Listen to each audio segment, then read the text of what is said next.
বাবা মা দিন রাত পরিশ্রম করে মাথার ঘাম পায়ে ফেলে তোকে বড় করেছে, আর তুই একটা মেয়ের জন্য, একটা ছেলের জন্য বলিস মরে যাব।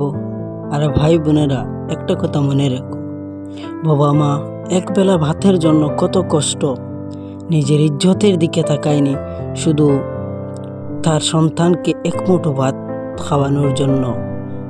আর তোমরা যে ভাবছ ও আমার দুনিয়া, ওই মেয়েটাকে ছাড়া আমি বাঁচবো না, এই না। আরে ভাই, তুমি দুনিয়ার কি দেখেছো?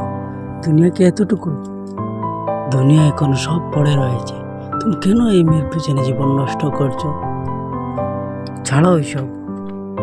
আরে ভাই, কম বয়সে নষ্ট করছেন কেন? বিরত থাকুন এইসব থেকে।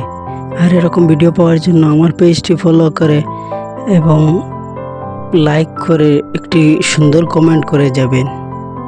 Bye bye.